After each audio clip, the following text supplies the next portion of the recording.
बेहद समय पहले की बात है। अकटगढ़ नामक एक राज्य में राजा सोमनाथ का शासन था। राजा सोमनाथ ने अपनी प्रजा को अपने पुत्र के समान मानते थे। वे किसी प्रजा का दुख नहीं देख सकते थे। प्रजा उनके इस प्रकार की शासन से बेहद खुश थे और खुश होकर राजा की जय जयकार करते थे। राजा की एक नहीं बल्कि चार चार रानियां थीं। सभी रानियां एक से बढ़कर एक अत्यंत सुंदर और सर्वगुण संपन्न थीं। लेकिन भाग्य से किसी के भी कोई संतान नहीं थे। इस कारण वे सभी रानियां हमेशा दुखी रहती थीं। एक समय बसंत ऋतु का था। वसंत ऋतु के कारण चारों ओर केवल खुशबूदार और सुंदर फूल दिखने लगा। कोयल की मधुर गीत और वातावरण बहुत रोमांचक होने लगा। वसंत ऋतु का ऐसा वातावरण के देखकर राजा और रानियां को वन विहार के लिए मन हुआ। इस पर राजा ने वन विहार के सारे बंदोबस्त करके अपनी सभी रानियां के साथ वन विहार के लिए जाने लगे। राजा और रानियां वन के वे सुंदरता और वातावरण को देखकर बेहद प्रसन्न हो गए। ऐसे ही जाते जाते सभी जंगल के दूर तक चले गए। कुछ समय के बाद रानियां को थकावट महसूस हुआ और आसपास की सुंदरता को देखकर उन्होंने राजा को कुछ समय यहां विश्राम करने के लिए कहा। राजा के आदेश से सैनिकों ने तुरंत ही तंबू तान दिए। सभी के लिए विश्राम और खाने की व्यवस्था हुई। राजा और रानियां को अच्छे अच्छे खाना दिया गया। सभी ने कुछ समय तक खाना खाया। कुछ समय भोजन करते हुए उनको एक बच्चे की रोने की आवाज सुनने को मिला। राजा को यह सुनकर आश्चर्य हुआ कि इतना घने जंगल में यह बच्चा कहां से आया। पहले तो उन्होंने इसे भ्रम समझा, लेकिन जब बच्चे का रोने की आवाज धीरे धीरे बढ़ने लगा तो राजा ने भोजन छोड़कर उस दिशा में जाना शुरू किया जहां से वो रोने की आवाज आ रही थी। थोड़ी दूर चलने के बाद राजा ने देखा कि एक छोटी बच्ची काले रंग के एक कपड़े पर लेटी रो रही थी। उसके चारों ओर सोने के आभूषण पड़े हुए थे। राजा ने बच्ची का रोना सहन न कर पाने पर उसे गोद में उठा लिया। हैरानी की बात है कि बच्ची का रोना तुरंत बंद हो गया। इसके बाद राजा ने उस बच्ची को लेकर रानियों के पास आई। यहाँ राजा और रानी ने उस बालिका को अपने महल में ले जाने का निश्चय किया। इसके बाद सभी ने यहाँ से महल की ओर लौटे। महल पहुंचकर राजा ने उस बच्ची के माता पिता को खोजने के लिए चारों ओर सैनिक भेजे। सैनिक सभी दिशाओं में जाकर पूछताछ करने लगे, लेकिन कहीं से भी कुछ पता नहीं चला। सैनिकों निराश होकर ये बात राजा को बताया। अंत में राजा रानियां उस बालिका को अपनी पुत्री के रूप में अपनाने का निश्चय किया। मगर चारों रानियों में से एक रानी को यह बात अच्छी नहीं लगी। उन्होंने इस पर विरोध करना चाहा, लेकिन उनकी बात किसी ने नहीं सुनी। उल्टा सभी ने उनसे दूरियां बना लीं। राजा और रानियां अब उस कन्या का नामकरण संस्कार करने के लिए सजावट की आदेश दिए। आदेश को सुनकर चारों ओर फूलों से सजावट की गई। सबको मिठाइयां के साथ गरीबों और ब्राह्मणों को दान दक्षिणा आदि गई। प्रजा ने राजा और रानियों की जय जयकार की। संध्या का समय में चारों ओर ब्राह्मण मंत्रोच्चार कर रहे थे। बस मुख्य पुरोहित का आना बाकी था, जो उस कन्या का नामकरण करने वाले थे। अचानक से जोरों बारिश और बिजली कड़कने लगी। चारों ओर अंधेरा छा गया। ऐसे समय में राजा को एक दूत ने आकर संदेश दिया कि मुख्य पुरोहित का अचानक निधन हो गया है।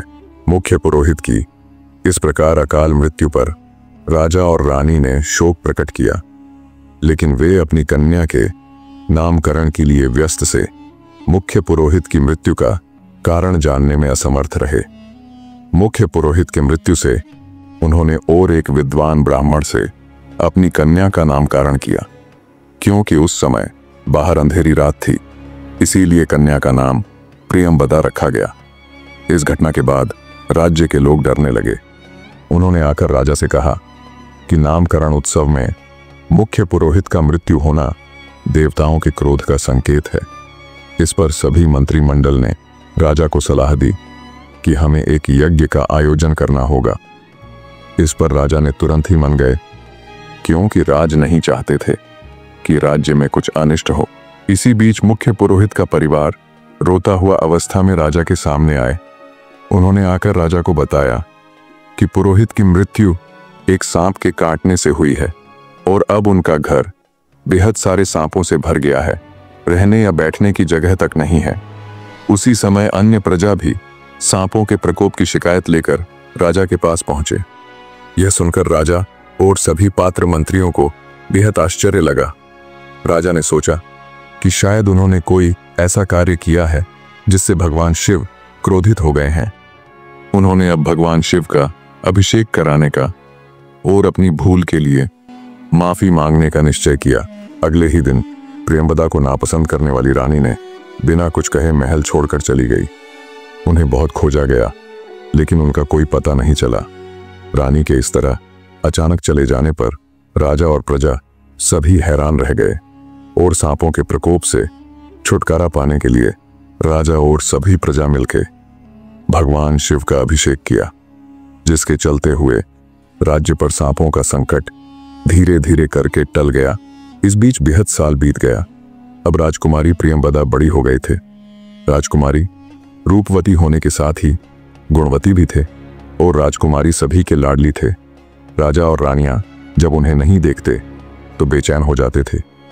जब राजकुमारी का आयु विवाह की योग्य हो गई तो राजा ने राजकुमारी का विवाह के लिए स्वयंवर करने का निश्चय लिया।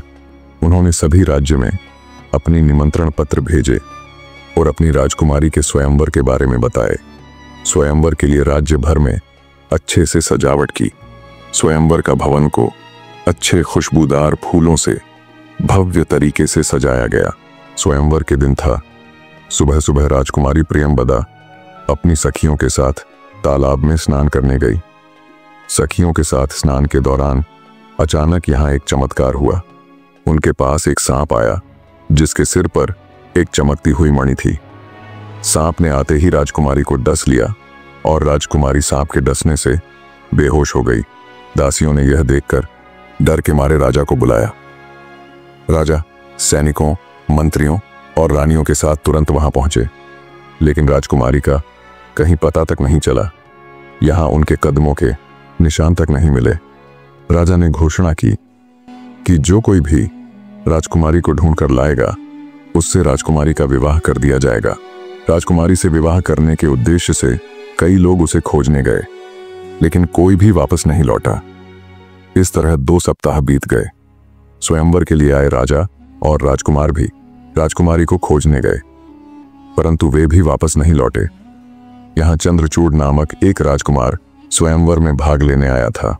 वह भी राजकुमारी को खोजने लगा, लेकिन उसमें एक समस्या थी। वह कभी भी राजकुमारी को देखा नहीं था। शिव मंदिर के अंदर एक गुप्त सुरंग दिखी और राजकुमार वहां से आगे बढ़ने लगा। कुछ दूर जाने के बाद उसे एक विशाल महल दिखाई दिया। चारों ओर सिर्फ सांप थे। राजकुमार सभी से छिपते हुए राजमहल में पहुंचा।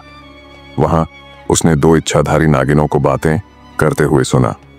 उसने छिपकर उनकी बातें सुना।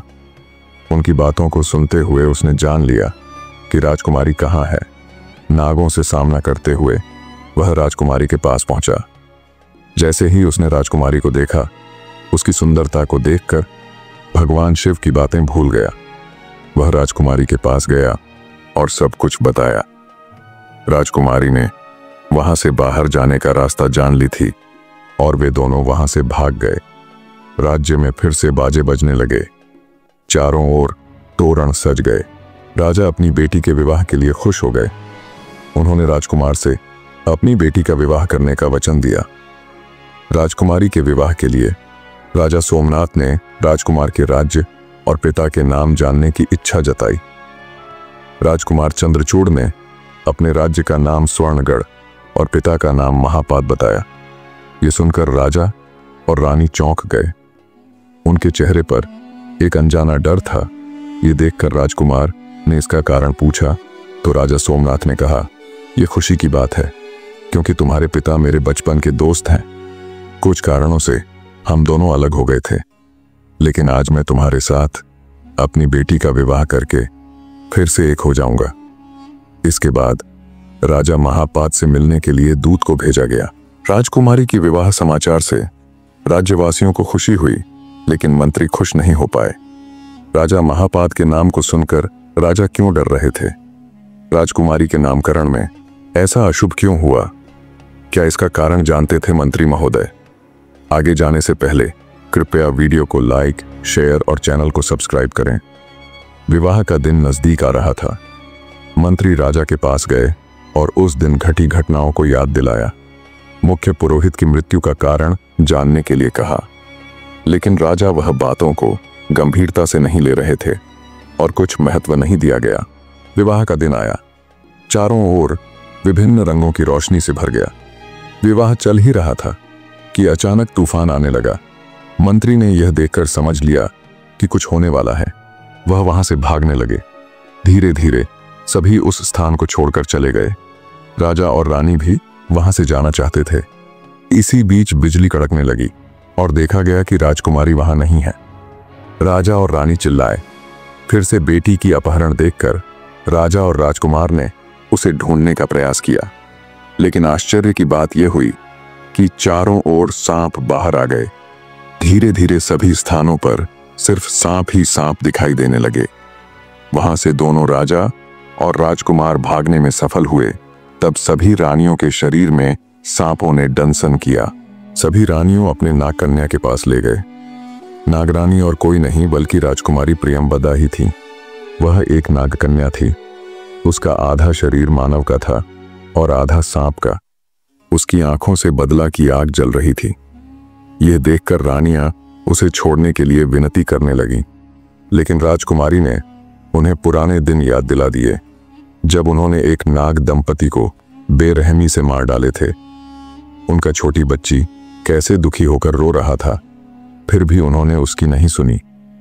कई वर्षों की तपस्या के बाद उन्होंने इच्छाधारी नागिन बनने का वरदान अपनी बेटी को दिया था, ताकि वह अपना बदला पूरा कर सके। वह बेटी और कोई नहीं, प्रियंवदा थी। प्रियंवदा ने ही मुख्य पुरोहित को मार डाली थी, क्योंकि वही पुरोहित उनके माता पिता को जाल में फंसाकर नियंत्रित करने का प्रयास कर रहा था। और वह रानी, जिसे यह समझने में लगता था कि मैं वह व्यक्ति हूं जिसके लिए तुम सभी यम के पास पहुंचने वाले थे, मैंने ही उसे मार डाला। उस दिन मुझे कोई अपहरण नहीं किया था। मैं स्वयं अपने राज्य में जाकर प्रजा की कुशलता जानने गई थी। भगवान से तपस्या करके मैंने तुम्हारी मृत्यु का उपाय पाए। भगवान ने मुझे कहा था कि जब दोनों परिवार एक हो जाएंगे तभी मैं तुम सबको मार सकती हूं। तुम लोग क्या इतने चालाक हो कि अलग अलग रहकर मुझसे बच जाओगे? इतना कहकर उसने रानियों को दंसन किया। दंसन करने से रानियां मर गईं। राजकुमारी महल लौट गई और झूठ मूठ रोने लगी। राजा सोमनाथ और महापाद पुरानी बातों को याद करने लगे। वे कैसे मुख्य पुरोहित के द्वारा सांप दंपति को धोखा देकर उनसे मणि प्राप्त कर उसे मार डाला था। तो फिर ये कौन है जो उन्हें मारने के लिए आ रहा है? उसी समय राजकुमार और राजकुमारी वहां पहुंचे। राजकुमार भगवान शिव को प्रसन्न करके 4 सूत लेकर आए थे। एक राजा सोमनाथ का, दूसरा राजा महापाद का और एक सूत उसने पहना हुआ था। राजकुमारी ने सूत पहने से मना कर दिया, क्योंकि उसके पास पहले से ही एक सूत है। अब नागकन्या सोच में पड़ गई। वह कैसे अन्य दोनों को मारेगी? उसके पास भगवान के सूत थे, तो उसने एक योजना बनाई। जब राजकुमार अपने कमरे में थे, नागकन्या वहां आई, लेकिन राजकुमार चेतन अवस्था में थे, इसलिए वह सूत निकालने में सफल नहीं हो पाई। अब नागकन्या और सोचने लगी। एक दिन राजकुमार ने परिधि में जाने का मन बनाया। उनके साथ 2 राजा और नागकन्या भी गए।